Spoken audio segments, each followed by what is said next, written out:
Looks like we are. The other semi is just loading in, so we're just gonna hop in. Okay. All right. So we're just gonna go ahead and actually cast the other semi final match to figure out who's gonna be going up against Oh My Science. Nice. So we do have the WartHogs up against 6 Cents. I like it. I like it. This is. I'm glad we get to cast actually both of the semis. This is going to be awesome. Yeah. Oh, but I mean, looking into this next matchup, I don't think we've casted either of these teams.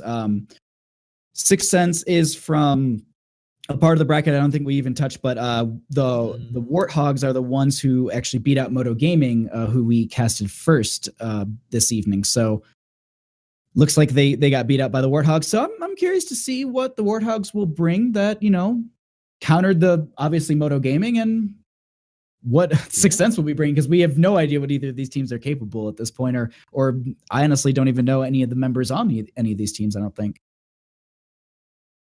Yeah, it's going to be interesting to see what they bring and whether or not it will be enough. Like, whoever wins, if it's going to be enough for them to be able to take down Oh My Science, because they've looked pretty damn strong. Yes, they've played it rather slowly in both of the games that we've seen in the early game. They have tended to get caught out here and there, but once it hits that mid and late game, the team coordination, the cohesion, and just the team play in general has been very strong, and they play around team fights incredibly well.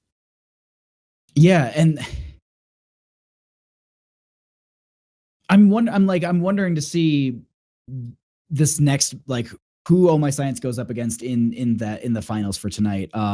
Because as you literally just said, their fighting is as this night is progressing, their fighting is getting more and more just like scary to watch. Like, it's honestly like, because at the first, I think one of the first games, it was like, I think it was on Dragonshire, and we were just like, I think they all hit their R button at the same time, and it's just like all those things happened at once, and it was just like, wait, what? And then the game ended, and they took it. But in this last one, it was just like these guys were just on point. I mean, you saw, I keep mentioning it, but it's just, for me to see that, it was just such good coordination and communication to literally just go web rep their ETC, go down on their, like, chase down their mouth heal, and then just get some of those other picks that you definitely need. The ETC will be there out of the web rep. We can turn around and just pick up him. Like, the overall coordination from them, as this night has progressed, has just been phenomenal to watch and experience. Yeah, and just looking at the compositions they've been up against, you kind of need that very clear and decisive shot calling on just target priority, because if you don't take them down immediately, or if you don't manage to finish off some of those targets, they're going to back away. They're going to get a lot of the shielding, the healing, and they're going to be coming back, and they're going to be really annoying to deal with. So being able to knock down a single target immediately at the start of a fight is incredibly powerful, and one thing we've been seeing done very well by Oh My Science. And it looks like we are going to be jumping into that semifinal game. We do have, we got a screenshot of the draft currently, thanks to the teams here. So this is, we haven't, all right. So on, the only thing is, we just need to know who's on which side. But on the left-hand side, we have like an ETC, Abathur, Rhaegar, Genji, Leoric. Also, just to note, this is Towers of Doom. Yeah. So and on the right side, a Greymane, Stukov, and Nubrak, Azmodan, and Diablo. Interesting.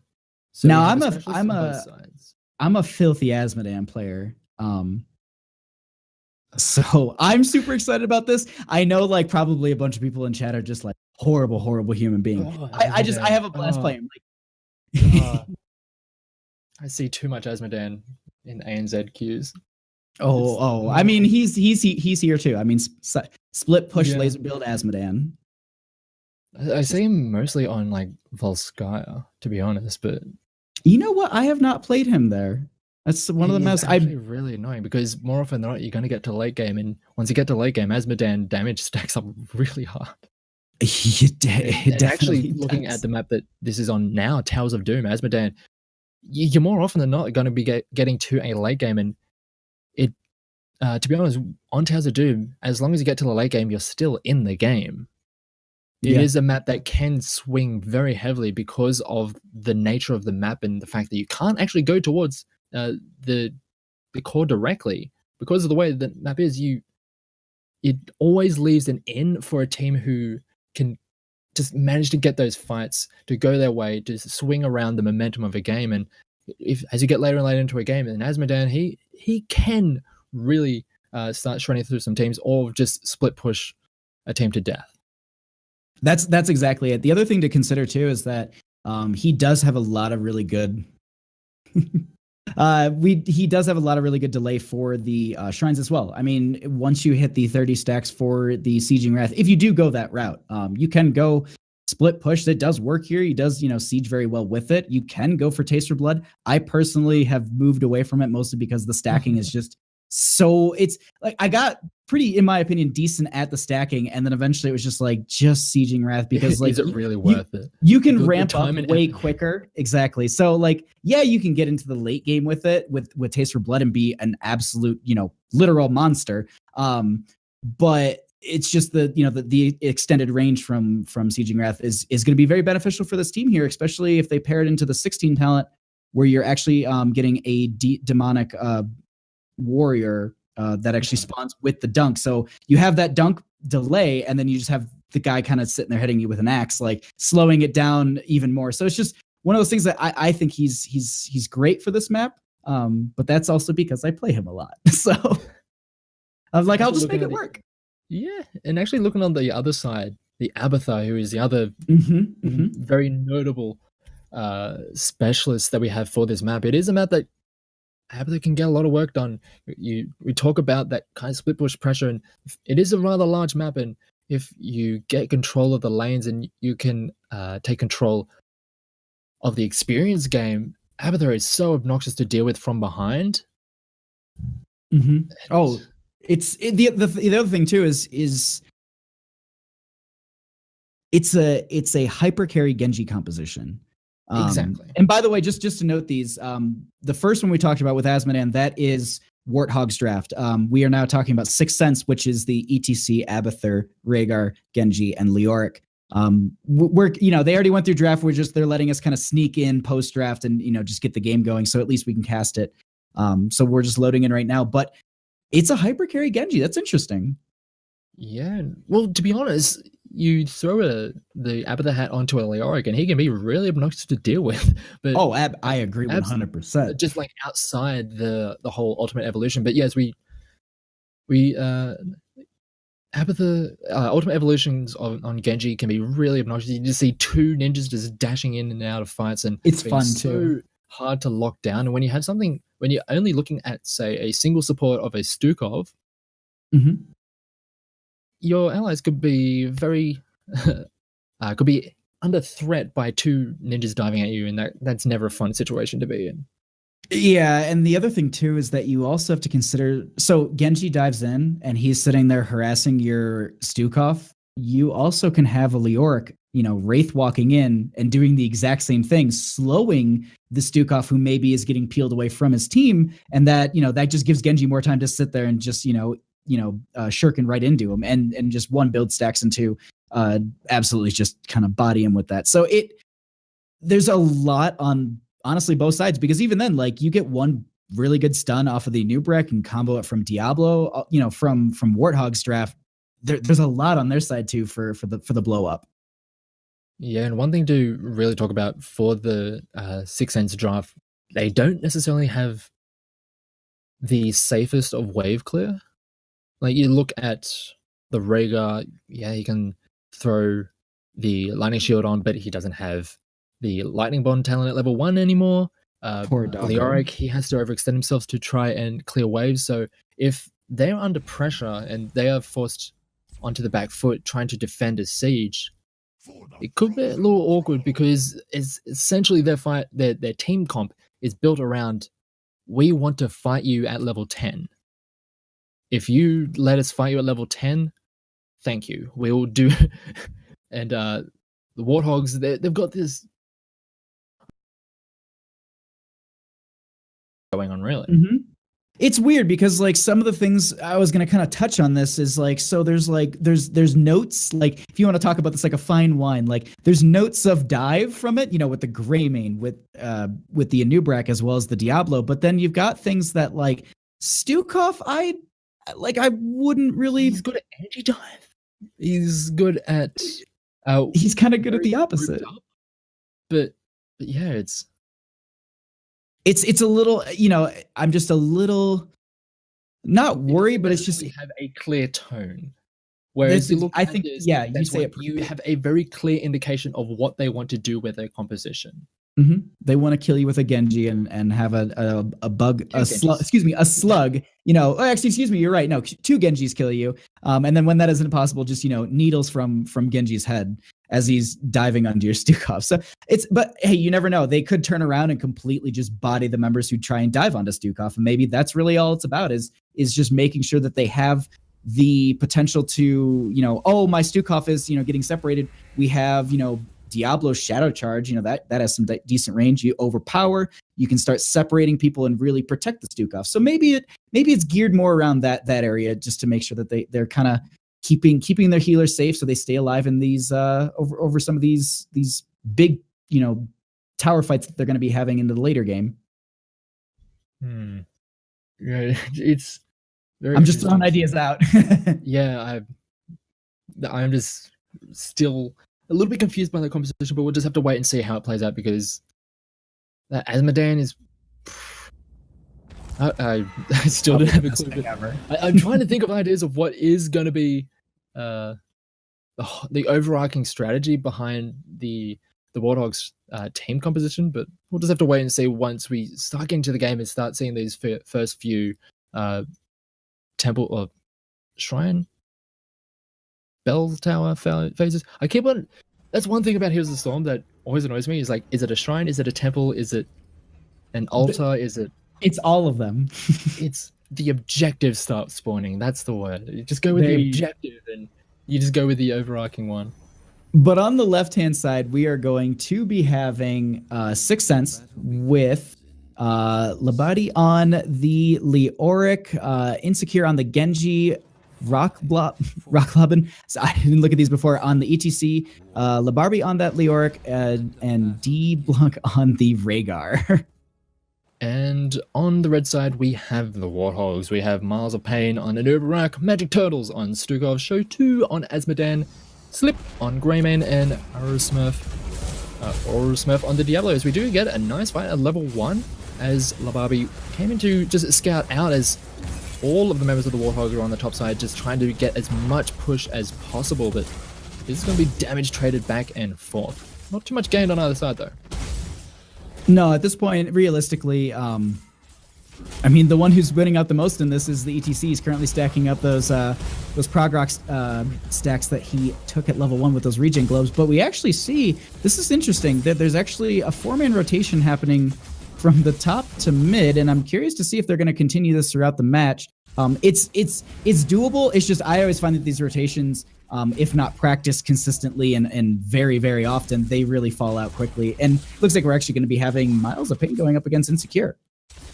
Yeah, we do have a rather interesting laning matchup. We do have the Genji start moving towards the middle lane just to group up with the rest of the team as Aaro Smurf taking a lot of damage on the bottom side. The Diablo going to be forced back, but the rest of the team is rotating down. They're not going to be able to get too much. Nice silence going down onto the ETC, but they just don't have the follow-up just yet.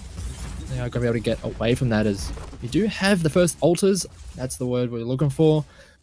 Spawning in 20 seconds, and we have a lot of movement coming out of the WartHogs, but not too much advantages coming from it just yet. No, not really. And experience-wise, these rotations, as well as just the push power that a lot of these teams have had. I mean, the Abathur is pretty much equaling out with that kind of top lane push that he's able to kind of achieve. But Miles of Pain will go ahead and collect this first one on the right-hand side. Looks like they will delay out the left side, but there is a big contest in the mid-bottom area. It looks like one of the members is starting to fall a little bit low. We do have Insecure actually being that one. We do have the dive in from dive out from the ETC. But it looks like in the backline, there's also going to be the Leoric trying to pick up a kill, or at least slow them down here, but does get the Wraith Walk out, and he will get out just fine. Abathur picking up that top left bell tower. Or excuse me, altar. Bell tower is the actual, tower itself. See, it's not as easy as you got in my head about it. Yeah, that one's actually my bad. Anyway, we do have the Leoric going down, trying to stall at that point for a little bit longer, but it's just putting himself in a really precarious situation, as it looks like it is going to be the Rhaegar going down, gets slammed into the wall, and that's yet another kill going over to the side of the WartHogs, and looks like they will be able to eventually get this point, unless this Genji has something to say about it, as we do have actually the Leoric is back now. This is going to be an incredibly extended engage, which is going to end up in the long run favoring Sixth Sense, thanks to the pressure coming out from the Abathurs. Looks like they're actually going to be able to start pushing the members of the WartHogs away from this point. No, they're doing a phenomenal job of that. Actually, Diablo taking quite a bit of damage will get actually killed there, and I expect this to honestly be the altar picked up now for Sixth Sense. And as you noted perfectly, I actually peeked up, when all this was, there was a lot of infighting, and I was just looking up. I was like, man, the experience gap is starting to grow. And you also in top lane, you could see that giant, massive, just blue blob that is slowly being cleared out by Miles of Pain, and he has that general with him as well, just to help out.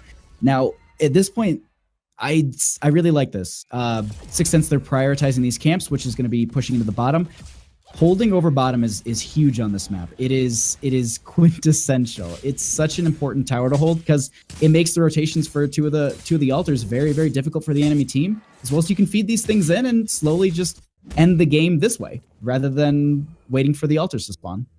Exactly, and if the WartHogs try and match that kind of playstyle, they're more than likely going to end up losing out in the long run because of the very kind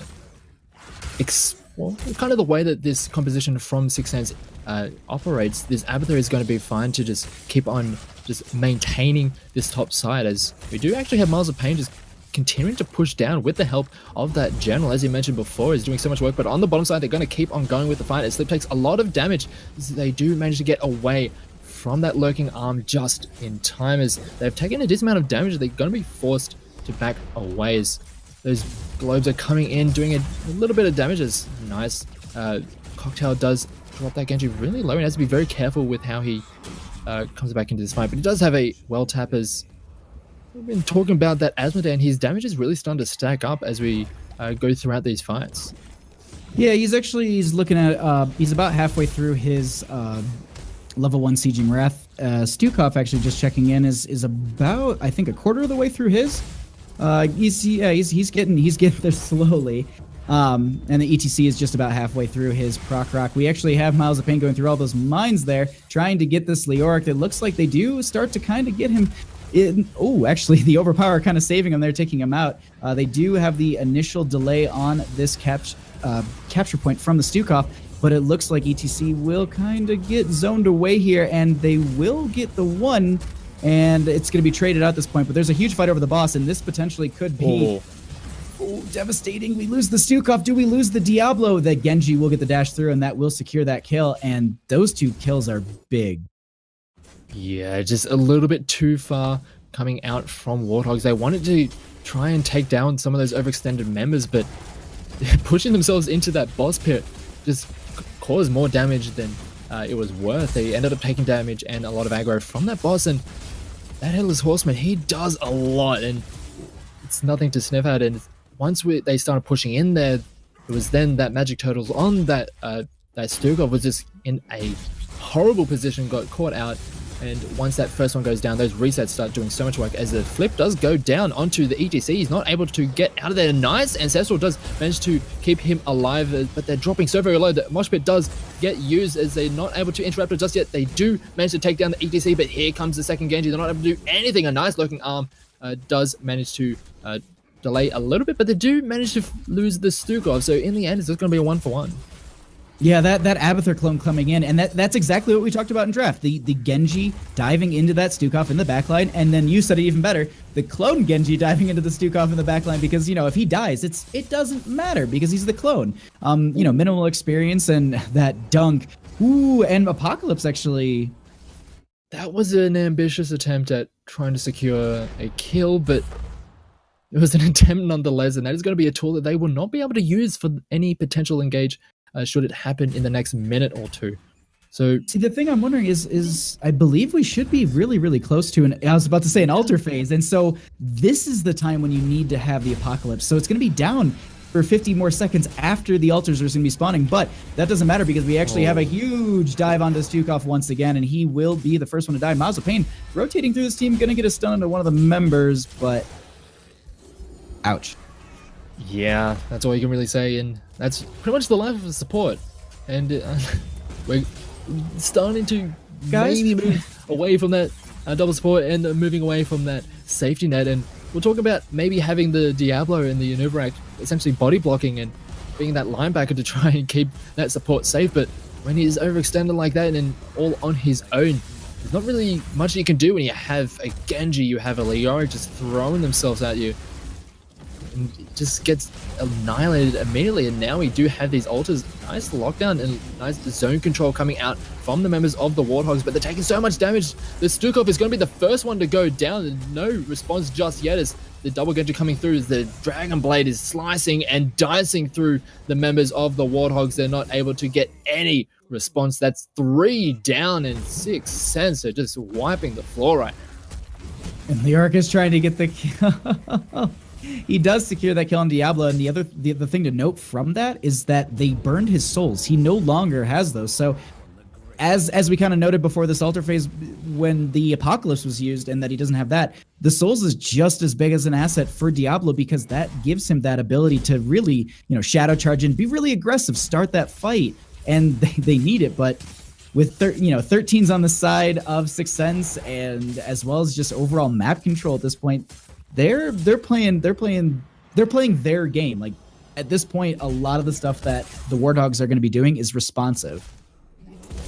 Yeah, and now they have to be very careful. And as I was saying, once we saw the drafts, is that this is the kind of composition where you want to be playing from ahead if you're the Abathur composition, and you hate to be playing from behind against it, as they are going to get the lockdown onto this Azmodan, and he gets demolished as there's going to be yet another kill, a little bit more time and space going over to the side of Sixth Sense, and they're just, as we saw from the WartHogs at the start, just going as this giant death ball, and they are going to be taking down the Diablo yet again. And as you mentioned earlier, the souls are no longer there, and he is much more squishy without them, and he has to be much more careful, and that is just going to happen over and over until he gets those souls back.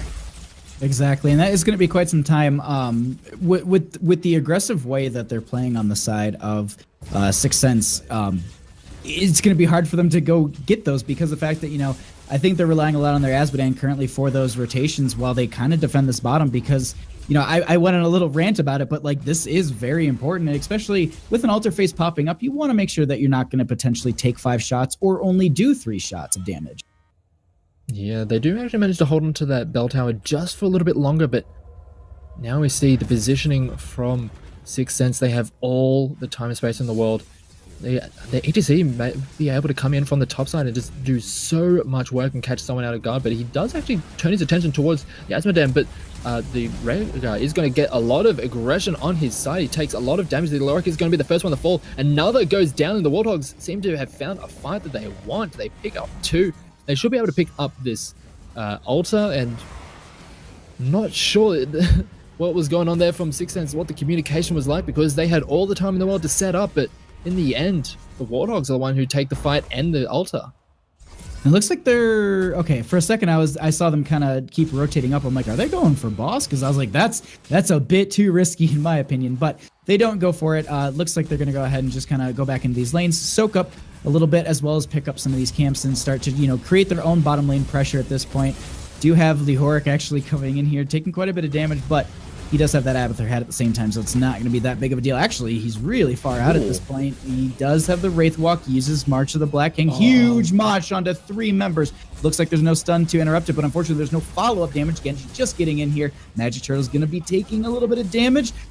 Will be Azmodan trying to dunk in, trying to get some damage onto the Cocoon there, I believe. Yeah, they did lose. They do end up losing 2 members, and a great follow-up coming from the rest of the members of Sixth Sense. It looked like it was an opportunity for WartHogs to actually get back into this game, but they were still levels and talent tiers behind. And as you mentioned, it was a great mosh pit. Sure, the follow-up damage wasn't there immediately, But the amount of sustain coming out of this lineup with the Abathur hat, it does more than what you really expect. It was able to keep those two tanks in there for long enough to allow the Genji to come in, and they were able to just clean up that fight so convincingly. And sure, they lost that previous fight, but they're back in the driver's seat. Absolutely. These guys are these guys are gunning to secure quite a bit of damage right now. 3 shots potentially going to be going in through bottom if it is uncontested. Then you also have the triple altar phase. 16s are, well, excuse me, it's 18s on the side of Sixth Sense. Power slide through onto this Asmodee. He's taking quite a bit of damage. He does dunk onto the ground to kind of back some of the members away. There was also the silence to help out there, but it looks like they're starting to kind of zone this away. The Stukov using the flailing swipe to make sure that they don't get engaged on too heavily here, and it looks like they're just going to back off, and they do lose the 3. I think it's only 2 shots in bottom. One of them might have been getting killed by just the wave there, but it looks like nope. They'll actually delay this out long enough with that Stukov lurking arm, as well as the web rep out from the Nubrak, who is currently diving onto a couple of members. Huge apocalypse onto a few of the members' dunk as well, but it looks like they are just surviving through all of this. A couple of the members aren't able to move very well. Good body blocking, though, and it looks like Greymane will be the first one to fall in this engagement. We do have the Diablo as well as the Stukov and the Greymane and the Asmodee, so that is going to be a wipe, and it looks like they will pick up these last shots, and I assume a boss call afterwards? This could very well just be the end of the game right here. It is just going to be this boss. There's absolutely no contest coming out from the side of the WartHogs. They are going to be grabbing these 4 shots, the extra 5 shots from that altar, and that should very well just be game, and very well done from the side of Sixth Sense. They had a very clear goal with this composition, and we saw that every time we came into these fights. We had this incredibly durable and obnoxious front line to deal with with that EDC and the Leoric. The Rhaegar on his own was able to do a decent amount to keep him alive. The Abathur keeps them alive as well, doing a decent amount of damage at the same time, and that Genji is just given so much freedom to slice and dice through these team fights. It was just so hard to deal with. No, these guys, I mean, they were just, it's exactly, they did a phenomenal job of just going, Stukov, get onto him, and you saw their composition fall apart. Now, at the same time, there was that little bit of a blow up. You know, they did get that Rhaegar at the start of a fight, and that really started to go in their favor, because the fact that when Rhaegar falls, it really did become very difficult for Sixth Sense to have a fight. But overall, I mean, most of the fights after that, they turned them around, or they ended up just winning them overall. I mean, there was that one little dive onto Leoric, which was just a huge bait, and they got a bunch of value from that, and that really started to swing the game into that late phase. Yeah, it was just way too durable and sustainable, especially when he goes for that March of the Black King, and you have 3+ members stacking up on you. You're going to get a lot of value out of that heroic, and just on a target that can survive that long, Abathur is going to get so much value, and it just stalls for so long that we saw it gave more than enough time to have the Genji rotate from he could have come from the other side of the map and still be there in time for how long the ETC and the Lorik were stalling. All right, and it looks like we are getting set up for our finals. This is going to be a best of 3 between Oh My Science and the team we just watched, Sixth Sense. So we've got a little bit of, kind of a tasting. I mean, a lot. We got a whole buffet from Oh My Science, but we got a little bit of tasting from Sixth Sense, and we didn't get to watch their draft, but for just looking at what they did on this map, I'm really excited to see what they're going to be bringing into this best of 3 up against Oh My Science. Yeah, because what we saw from Oh My Science was very strong team fighting, very good team fight calling, and essentially what we saw there from Sixth Sense was an incredible team fight composition, played very well as well. So potentially seeing those two styles going up against each other, we could have some fireworks. And that's what I'm really, really hoping for, especially in a best of 3. Yes, I want there to be a team to win, but I want everyone to win one game, so that way we can have 3 matches. That's really what I'm looking for. But we actually already getting alerted. Sixth Sense will go ahead and ban out Sky Temple, and then Oh My Science will respond with a Warhead Junction ban. So a map they do not want to play on. Yeah, I'm not too surprised to not see Warhead at all. I'm not over the course of either. the day. I mean, it's not the most popular of maps unless you follow the Chinese scene. They do tend to like the word like following. Warhead. But yeah, it's not the most popular map, so not too surprised to see that go away. But an interesting that the Sky Temple ban not wanted to deal with that one, and we are going to be starting out on Dragonshire. So as we've been seeing, most of the day just going towards those more neutral styles of maps, and it's a good way to start off a best of 3. It is a really good way to take your opponent to a map where maybe you can. And I kind of said the same thing on Infernal Shrines when we casted that. Is like you can kind of catch the enemy team off guard a little bit. Like, yeah, there was that Tracer Tacitor, and we were like, wow, that's going to be really strong. But we saw that really not work out too well for them. So it's very interesting to see what we could be seeing here. Maybe another Abathur game. Why not? I'm not a fan of playing Abathur on Dragonshire myself. It can be done, but it's like it is a possibility. Yeah. There's a lot of things that are possible on Dragonshire. Abathur is probably more towards the fringes. Yes. I mean, it can work. I mean, to be honest, even Chen works on Dragonshire, but I think Chen only works on Dragonshire, unfortunately. Yeah. Now that I think about it, yeah. That's it's just that poor panda. The good old fat Illidan. Yeah, I always forget about that one. That whole saga of the fat Illidan. Yes, just that's so great. But looks like we're going to be getting into this game quite soon. But overall, I mean, Dragonshire. So we did see Oh My Science on this map, and they did have an overall like a really, really good control. I believe they didn't take any global, but they did run the double support, and one of them was the Ana, I believe. Yes. Was it? Yeah, because they had the Valor and also the Malthael, I believe. Yes, and then they ran I can't remember what Kerosene. Yep. Yes. So that was I should have just wrote all that down. That would have been smarter. But that's still like that game was really, really just well done by them. So I'm curious to see these teams go up against each other on Dragonshire, because we had a pretty fun match that last one on Towers of Doom. Yeah, and although it was a very strong game on Dragonshire from my sides, it has to be said that they were getting caught out rather early, a decent amount early on. Most notably, Troy on that Valor. He was overextending. He was getting picked off, and just wasn't really respecting the Garrosh play, and that put them behind it a little bit early on. And they were having to kind of bounce back and forth to try and get